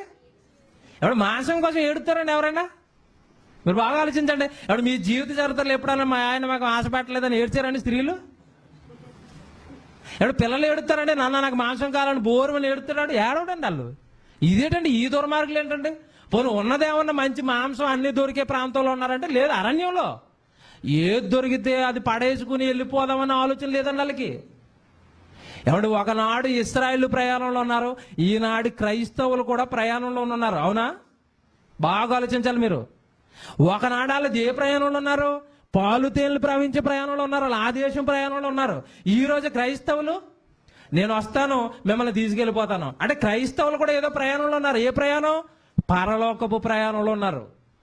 వాళ్ళేమో ఆనాడు తిండి తిండి తిండి అన్నారు, ఈ రోజు క్రైస్తవులు ఏమో మాకు ఆస్తి ఆస్తి. ఎవడు వాళ్ళకి వీళ్ళకి ఏ తేడా లేదండి. అవునా? ఇక్కడ మీరు ఆలోచించగలుగుతానండి, మాంసాపేక్ష అధికంగా కనపరిచి మరలా ఏడ్చి తర్వాత చూడండి ఏమంటున్నారు, మాకెవరు మాంసము పెట్టేదరు. ముందెవరు పెట్టారు మరి వీళ్ళకి? బాగా ఆలోచించండి మీరు. అంటే ఎలా మాట్లాడుతున్నారండి వీళ్ళు? లాంగ్వేజ్ కానివ్వండి, వాళ్ళ ప్రవర్తన కానివ్వండి, వాళ్ళ మాట తీరు మీరు గమనించండి ఎలా ఉంది. మాకు ఎవరు మాంసము పెట్టుదురు అని ప్రశ్న గుర్తేసాడు అక్కడ. చూస్తున్నారా బైబిల్? ఏమంటే బైబిల్లో ఉన్న ఒక పొల్లు కూడా తప్పిపోదన్నాడు యేసుక్రీస్తు. పొల్లులు కూడా చూడాలి మనం, ఆ ఒత్తులు కూడా చూడాలి. అక్కడ ప్రశ్న గుర్తుంటుంది చూడండి. అక్కడ మాకెవరు మాంసము పెట్టుదురు అంటే అర్థం ఏంటి? అంటే దేవుడిని అడగొచ్చు కదా, మాకు మాంసం కావాలని అడగొచ్చు కదా. అడుగుతున్నారా? ప్రశ్న వేస్తున్నారు. ఎవడు ఎలా ఉంటుందండి? రాత్రింపగల్లో పోషిస్తాను ఆయనకి ప్రశ్న వేస్తే ఎలా ఉంటుందండి? మండిపోడండి. నిజమే, అందుకే చంపేసాడండి. ఊరకనే చేయడండి దేవుడు ఏదిని. చంపేయడం వెనక ఇది ఇంత చరిత్ర ఉంది, వాళ్ళని చంపేయడం వెనక. మాకు ఎవరు మాంసం పెట్టుదురు. తర్వాత చూడండి హిస్టరీ చెప్తారు చూడండి. ఐగుప్తులో మేము ఉన్నప్పుడు మేము ఉచితముగా తినిన చేపలను, కీరకాయలను, దోసకాయలను, కూరాకులను, ఉల్లిపాయలను, తెల్లగడ్డలను జ్ఞాపకమునకు వచ్చుచున్న. అబ్బా రైతు మార్కెట్ మొత్తం చెప్పారండి వీళ్ళు. కూరగాయల మార్కెట్ మొత్తం గుర్తుంది. ఉల్లిపాయలు, కూరగాయలు, బంగాళదుంపలు, టమాటా, క్యారెట్. దేవుడు ఎర్ర సముద్రాన్ని చీల్చేశాడు గుర్తుందా? దేవుడు పైన మేఘస్తంభాన్ని పెట్టాడు గుర్తుందా? ఏమి లేవండి. ఇంచుమించుగా ఎన్ని రకాలండి, 13 రకాల తెగుళ్ళు ఏమో రప్పించాడండి ఐగుప్తు దేశం మీదకి. ఒకటి గుర్తుందా? అంటే దేవుడు చేసినవి ఏమీ గుర్తులేవు, కానీ తిన్నాయి మాత్రం గుర్తుంది. నిజంగానండి దేవుడు రగిలిపోయాడండి వీళ్ళని బట్టి. ఎందుకనంటే అందుకే ఒక మాట రాశాడు కొరింథీ పత్రికలో పౌలు గారు. ఒక్క మాటలో చెప్పేస్తున్నాడు వీళ్ళ చరిత్ర అంతా. ఏంటి? అనేక మంది దేవునికి ఇష్టలుగా ఉండకపోయిరి. వీళ్ళ తిండి, వీళ్ళ ఇష్టం ఎప్పుడు దేని మీద ఉంది? వీళ్ళ ఇష్టం అంతా దేని మీద ఉందండి ఇప్పుడు? తిండి, కూరగాయలు, దోసకాయలు, బంగాళదుంపలు, మాంసం. దేవుడి మీద ఏమైనా ఇష్టం ఉందా? దేవుడు ఇచ్చిన మాటల ప్రకారం బ్రతకాలన్న ఆలోచన ఏమైనా ఉందా? ఏమీ లేదండి వాళ్ళకి. ఇంకొక పచ్చి అబద్ధం ఆడుతున్నారండి వీళ్ళు అక్కడ. ఆ మాట మళ్ళీ చదవండి, మంచి బిడి చెప్తానండి ఇక్కడ. మేము ఉచితముగా తినిన అన్నారు కదండి. మీరు ఆలోచించాలండి. ఏమంటే ఫరో వీళ్ళకి ఉచితంగా ఎట్టాడా? బాగా కుమ్మేసి ఎట్టాడండి ఆహారం. బాగా ఆలోచించండి మీరు. వీళ్ళకి ఉచితంగా పెట్టాడా ఫరో? ఇటుకలు చేయించుకున్నాడు, ఇల్లు కట్టించుకున్నాడు, రోడ్లు వేయించుకున్నాడు, నానా చిత్రహింసలు అన్ని చేసి ఆహారం పెట్టుకోడు వీళ్ళకి. దేవుడు ఏమైనా పెట్టాడని పని వీళ్ళకి? నువ్వు టెంట్ వేసుకొని ఆయన నీ టెంట ముందు మన్న పడిపోతే లోపలికి పట్టుకెళ్ళిపో తినన్నాడు. ఇదెంత బాగుందండి? ఉచితంగా పెడుతున్న దేవుడిని వదిలేసి శుభ్రంగా నానా హింసలు అన్ని చేసిన వాడిని పొగుడుతున్నారండి వీళ్ళు. అంతేనా? రగిలిపోదండి మీ మనసు. మీరు ఆలోచించండి. ఇప్పుడు దేవుడి స్థానంలో ఉండి హింసించిన వాడిని ఏమంటున్నారు? మాకు ఫరో ఉచితంగా పెట్టాడు. ఏమన్నా ఈయన ఏమైనా బాధలు పెట్టేడుతున్నాడా? పని లేదు కదండి వీళ్ళకి. వెళ్ళమన్నాడు అనుకోండి, టెంట్ సంకలం వేసుకోవాలి, వెళ్ళిపోవాలి. ఆగిపోండి అన్నాడు అనుకోండి, మళ్ళీ టెంట్ వేసుకోవాలి, అక్కడ కూర్చొని తినాలండి. ఎంత బాగుందండి నిజంగా. ఆ బ్రతుకులు మాకొద్ది బాగుంది అనిపిస్తుందండి. ఇప్పుడు ఉద్యోగాలు చేయలేక చచ్చిపోతున్నామండి మేము. నిజంగా అలాంటి బ్రతుకు మనకుంటే ఎంత దేవుడి పని చేసుకుంటామండి ఈరోజు. మీరు ఆలోచించండి. ఎంత గొప్ప భాగ్యం వాళ్ళకి ఇచ్చినానండి, అనేకులు ఆయన మీద తిరగబడిపోయారు, హింసించారు, బాధ పెట్టారు. అందుకే అరణ్యంలో అనేక మందిని చంపేశాడు. అండ్ వీళ్ళకి చేసిన పనులన్నీ ఒక మాటలో చెప్తున్నాడండి నెహమ్యా గ్రంథంలో. ఒకసారి ఆ మాట చూడండి మీరు.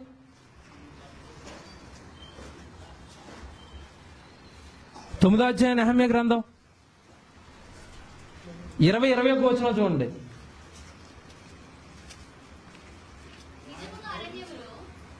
నెహమ్యా గ్రంథం 9వ అధ్యాయము 20-21 వచనం చదువుతున్నారండి. నిజముగా అరణ్యములో ఏమీ తక్కువ కాకుండా ఎన్ని సంవత్సరాలు అంటండి? ఒక్క రోజు కాదండి, 2 రోజులు కాదండి, వీళ్ళని పోషించింది 40 సంవత్సరాలు. వీళ్ళంతా ఇద్దరా? ఎంతమంది ఇశ్రాయేలు? ఇంచుమించుగా 6 లక్షల మందికి 40 సంవత్సరాలు 3 పూటలు తిండేటాలి. మీరు ఆలోచించండి, ఇప్పుడు లెక్క వేయండి. ఇప్పుడు ఎవడు పెళ్లి చేసినప్పుడు మనం ఇంట్లో పెళ్లి చేసుకుంటాం కదండి, ఆ పెళ్లి చేసినప్పుడు పెళ్లిని పిలుస్తారండి. వీళ్ళు కార్డులు కొట్టింటారు, 100 కార్డులు వేయించారనుకోండి, ఈ 100 కార్డులను బట్టి వచ్చే పబ్లిక్ ను కౌంట్ చేస్తారండి. ఒక్కొక్క కార్డు ఒక్కొక్క కుటుంబానికి ఇచ్చాం కనుక కుటుంబం నుంచి 4 వచ్చారనుకోండి, ఒక్కొక్క కార్డుకి 4 వస్తారు. అంటే ఇప్పుడు 100 కార్డులు పంచాం కనుక ఎంతమంది వస్తారు? ఇప్పుడు తిండికి 400 మంది వస్తారు. ఈ 4 రోజుల ముందు నుంచి ప్రిపేర్ అవుతాడు ఆ 400 మందికి అన్నం పెట్టడానికి. కిరాణా రాసుకుంటాడు, వంటను పురమాయించుకుంటాడు, నీళ్లు తెచ్చుకుంటాడు, సరుకులు తెచ్చుకుంటాడు. ఎంతమందికి ఎందుకు ఫుడ్? 400 మందికి. 2 రోజులు ఎడతాడా ఫుడ్? ఎన్ని పూటలు ఎడతాడు? ఒక పూట. అంటే ఒక పూట 400 మందికి అన్నం పెట్టడానికి 4 రోజులు కష్టపడితే 6 లక్షల మందికి 3 పూటల అన్నం పెట్టాలి. ఎన్ని సంవత్సరాలు? దేవుడు అలిసిపోయి ఉండడాన్ని వీళ్ళ గురించి ఆలోచించి మీరు ఆలోచించండి. అందుకేనండి విసిగిపోయిన దేవుడు లెక్కలు చెప్తున్నాడండి. ఇక్కడ ఏమన్నాడు చూడండి, మళ్ళీ చదవండి 20వ వచనంలో.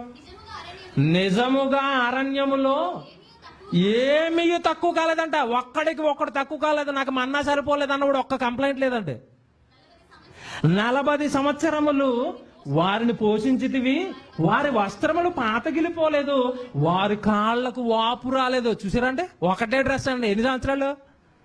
మీరు వేయండి 2 రోజులు ఒక డ్రెస్, పక్కన కూర్చోడానికి మీ పక్కనే. వీళ్ళకి ఒకటే డ్రెస్ 40 సంవత్సరాలు. కాలు ప్రయాణంలో 40 సంవత్సరాలు ప్రయాణించిన కాలుకి ఏం రాలేదంట? వాపు రాలేదు. ఇంకా చెప్తున్నాడు చూడండి.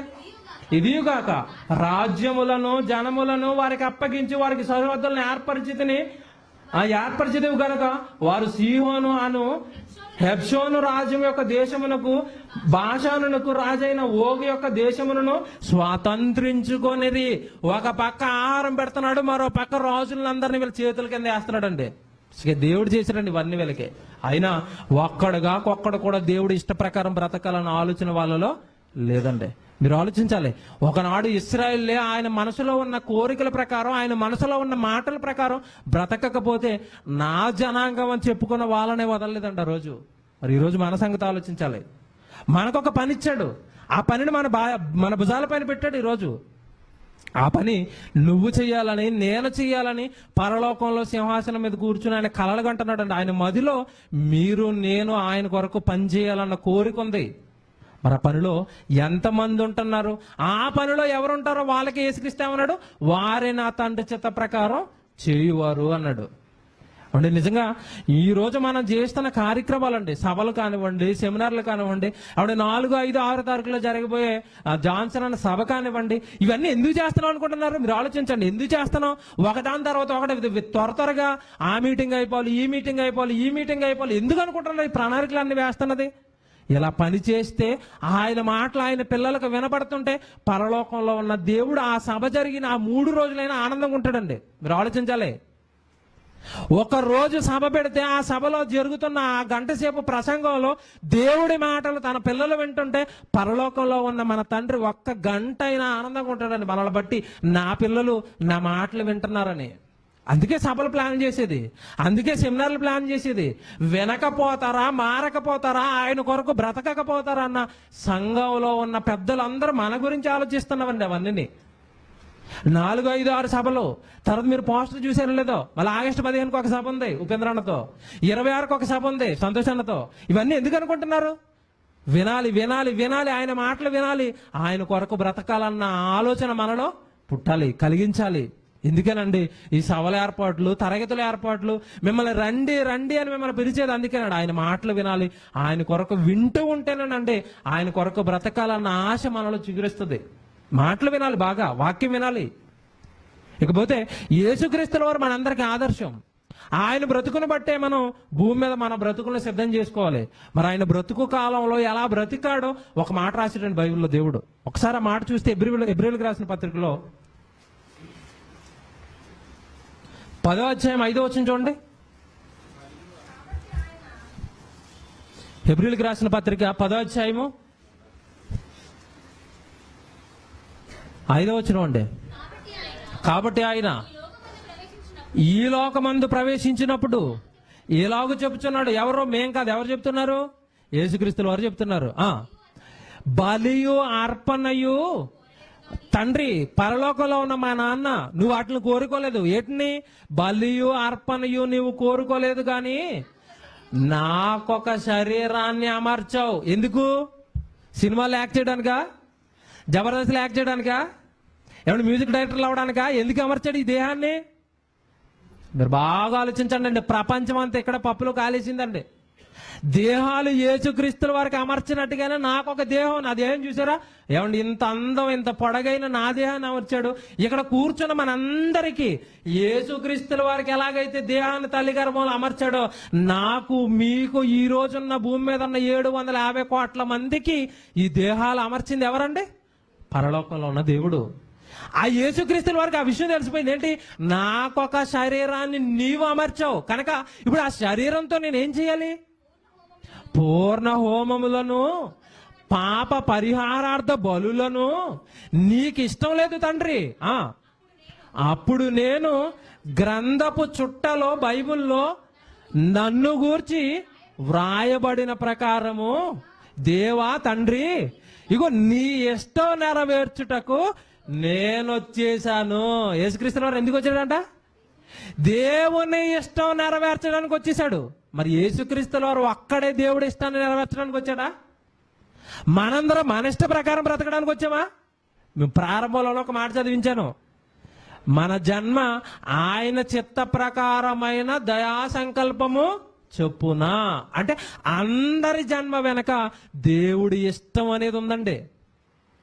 మీ జన్మ దేవుడు ఇష్టం. నాకు చాలా ఆనందం అండి. ఏడు దేవుడు నన్ను ఇష్టపడ్డా? ఏడు దేవుడు మిమ్మల్ని ఇష్టపడ్డా? ఏమండి, రోజుకి 2 సార్లు నరేంద్ర మోడీ గారు మీతో మాట్లాడుతున్నారు అనుకోండి, అర్థం ఏంటంటే అప్పుడు ఏం చెప్పుకుంటారు? ప్రపంచం మీ దగ్గరికి మీరు వెళ్ళి, మోడీ గారు రోజు 2 సార్లు నాతో మాట్లాడతారండి. ఎందుకు మాట్లాడుతున్నారు అన్నయ్య? నేను అంటే అంత ఇష్టం మరి ఆయనకి అంటావు నువ్వు. అవునా? ఏంటి, మోడీ గారు మాట్లాడితేనే ఎంత పొంగిపోతే రోజు వాక్యం ద్వారా మీతో మాట్లాడుతున్నది ఎవరండి? ఎప్పుడైనా ఆలోచించారు ఇలాగా? మీకు వాక్యం వినిపిస్తున్నాడంటే ఎవరు మాట్లాడుతున్నారు అనుకుంటున్నారు? పరలోకంలో ఉన్న దేవుడు. ఏంటి రోజు మాట్లాడతాడా మీతో? ఇప్పుడు మా పక్కన క్రైస్తవులు ఉంటారండి, మా ఇంటి ఎదురుగానే. వాళ్ళు ఆదివారం ఒక రోజు వెళ్తారండి చర్చికి, మిగతా రోజులు వెళ్ళరు. మేము రోజు బ్యాగ్ భుజాన్ని వేసుకుని వెళ్తా ఉంటాను. అలా మమ్మల్ని అడుగుతారండి వాళ్ళు, ఇదేంటండి క్రైస్తవులు అంటే ఆదివారం ఒక రోజు గుడికి వెళ్ళాలి కానీ రోజు వెళ్ళిపోతారా? అదేం భక్తి అని అంటున్నారు వాళ్ళు. మీరు ఆలోచించారా? అప్పుడు నేను ఒక మాట చెప్పానండి, అప్పుడు మీతో దేవుడు వారానికి ఒక్కరోజే మాట్లాడతాడు, దేవుడు నాతో రోజు మాట్లాడతాడు. మరి నేను మాట్లాడుతున్నాను రా అంటున్నాడు ఆయన. వెళ్ళకపోతే నేరం కదండి, అంతేనా? ఇక్కడ తరగతులు పెట్టి రా అన్నప్పుడు మీరు రాలేదనుకోండి, మీ మీద కేసు బుక్ అవుతే జాగ్రత్త అండి. మీరు అందరూ రాసుకోవాలి ఇది. తరగతులు పెట్టినా మీరు రావట్లేదంటే దేవుడు లిస్ట్ వేసుకుంటాడు. పలానా రోజు D1 తరగతి పెట్టాను, ఆ D పరీక్ష ఉండి కూడా లోకంలో తిరిగాడు, రాయి నన్ను వీటి మీద కేసు బుక్ చేయంటాడు. మీరు ఆలోచించాలి ఇవన్నీ. పిల్లల తరగతులు పెడతాను, వాళ్ళ పసిపిల్లలు కదండి, వాళ్ళ మీద కేసు బుక్ అవుతుంది. ఎవరి మీద బుక్ అవుతుంది? మీ మీద కేసు బుక్కే. పిల్లల తరగతులు పిల్లల్ని తీసుకురాపోయినా మీ మీద కేసు. ఇప్పుడు 3 వారాలు అయింది అనుకుంటానండి ప్రిన్సిపల్గా స్టార్ట్ చేసి. అంటే 3 కేసులు బుక్ అయినాయి ఇప్పటికి. నెక్స్ట్ 4వ బుధవారం మరి రెడీగా ఉండండి మీరు అందరూ. 4వ కేసు బుక్ అవ్వబోతుంది. మీరు బాగా ఆలోచించాలి. పోనీ రోజు వచ్చేయమంటామండి పిల్లల్ని తీసుకుని, వారానికి 1 రోజు రమ్మంటున్నామండి. ఆ నెల రోజులు మీరు గమనించారో లేదో, పిల్లలు ఇక్కడ నేర్చుకున్నప్పుడు ఎన్ని మాటలు నేర్చుకున్నారండి వాళ్ళు. ఆ నెల రోజులు నేర్చుకున్న మాటలు ఆ పసిపిల్లల హృదయాల్లో ఉండాలంటే కనీసం వారానికి 1 రోజు మళ్ళీ ఏమన్నా వేస్తూ ఉంటే వాళ్ళు ఆ నేర్చుకున్నవన్నీ మర్చిపోకుండా ఉంటాడన్న ఆలోచనతో చేసేవాడి ఆ ప్రణాళిక పిల్లల తరగతులు. మీరు ఆలోచించాలి. కాబట్టి దేవుడి కన్నా కలలు, దేవుడి కన్నా ఆశలు, తన ఇష్టం మన మధ్యలో నెరవేరాలి అంటే దేవుడి మాటలు ప్రతిరోజు మనం వినాలి. అది యేసుక్రీస్తుల వారు ఆ భూమి మీద బ్రతుకు కాలంలో మీరు ఆలోచించండి ఏం చేశాడండి.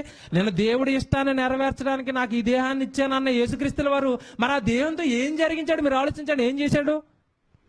మా నాన్న మరి వడ్రంగి పని చేస్తున్నాడు కాబట్టి నేను పెద్ద షాప్ పెట్టుకుంటాను, ఫర్నిచర్ షాప్ అనుకున్నాడా?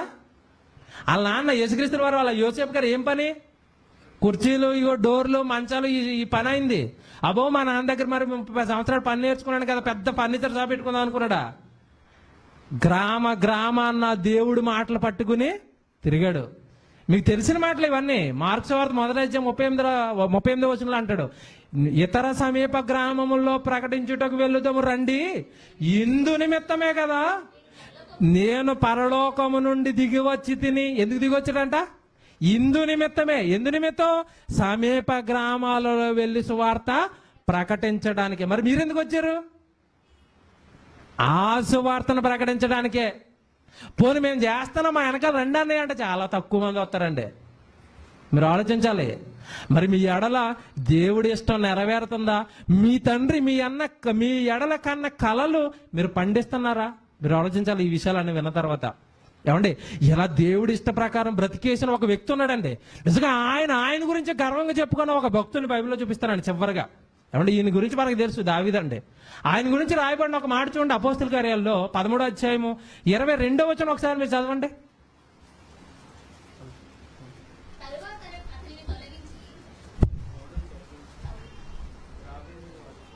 ఏమండి ఈ మాట మీరు చాలాసార్లు చదువుకున్నారండి, మళ్ళీ చదవండి.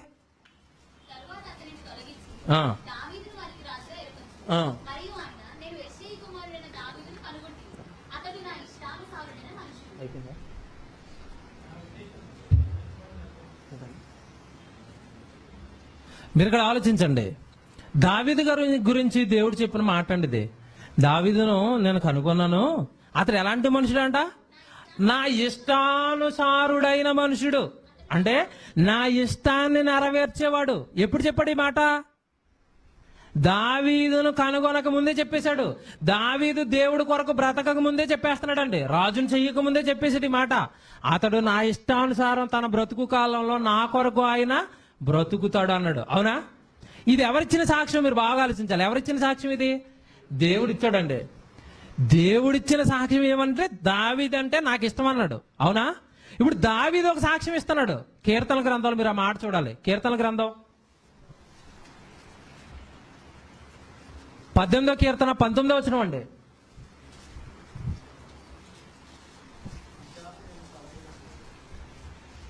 కీర్తన గ్రంథంలో దావీదు గారు ఏమంటున్నాడు చూడండి, 18వ కీర్తన 19వ వచనం అండి. విశాలమైన స్థలమునకు ఆయన నన్ను తోడుకొని వచ్చెను, నేను ఆయనకు ఇష్టుడను. అబ్బా ఏం చెప్పాడు చూసారా? ఇది ఎవరంటున్నారు మాట?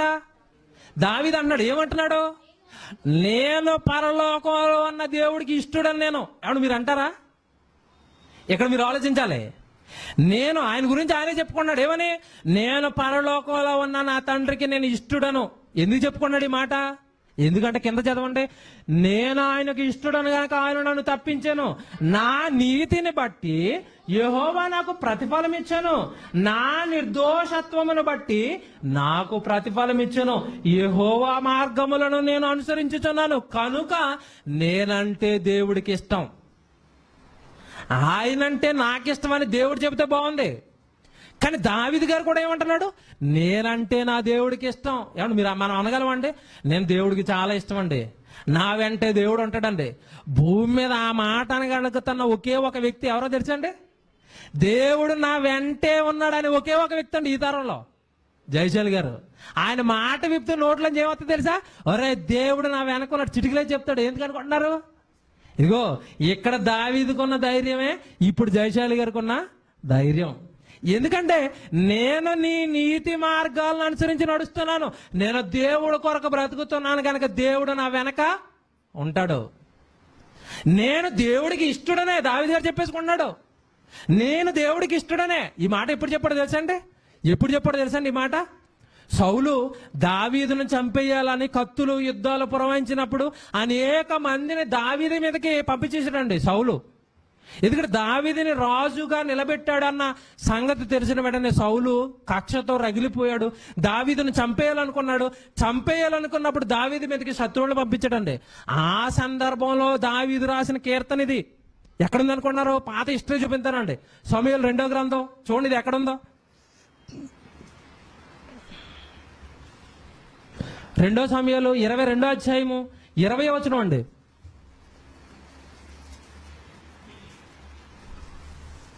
సమూయేలు 2వ గ్రంథం 22 అధ్యాయము 20 వచనం చదువుతున్నారు. నేను ఆయనకు ఇష్టడను కనుక ఆయన నన్ను తప్పించిన. ప్రారంభ వచనం చదవండి. ఇప్పుడు ఎలాంటి సందర్భంలో ఈ మాట చెప్తున్నాడో ప్రారంభ వచనం చదవండి. యెహోవా నన్ను సౌలు చేతి నుండి, తన శత్రువుల చేతులు అందరి నుండి తప్పించిన దినమున దావీదు ఈ పాట రాశాడు. దావీదు రాసిన కీర్తన ఇది. ఏమంటున్నాడు అక్కడ? ఆయనకు నేను ఇష్టడను గనుక ఆయన నన్ను తప్పించాడు. ఏమంటే ఇక్కడ ఈ కీర్తన ఇక్కడ రాయవండి, ఈ భాగం చదవండి. ఇప్పుడు మీకు కీర్తనల గ్రంథం 18వ అధ్యాయం చదవండి. రెండు ఒకేలా ఉంటాయండి, సేమ్. ఇక్కడ రాయబడిన కీర్తన మళ్ళీ అక్కడ రాశాడు. ఇలా మీరు ఆలోచించగలిగితేనండి, బైబిల్లో ఒక భక్తుడు దేవుడికి నేను ఇష్టడనే అంటున్నాడు. అనడానికంటే ధైర్యం ఉండాలండి, అనడానికంటే గట్స్ ఉండాలండి. నేను దేవుడి కొరకే బ్రతుకుతున్నాను, నేను దేవుడు చెప్పిందే చేస్తున్నాను, దేవుడిని ఆనంద పెడుతున్నాను కనుక నేను దేవుడిని అంటున్నాడు దావీదు. మనం అనగలిగే స్థితికి మనందరం చేరాలండి. ఇది అనాలి అంటే రోజు ఏ పనిలో ఉండాలి? మనం దేవుని పనిలో ఉండాలి, దేవుడి వాక్యాన్ని ప్రకటించే పనిలో ఉండాలి.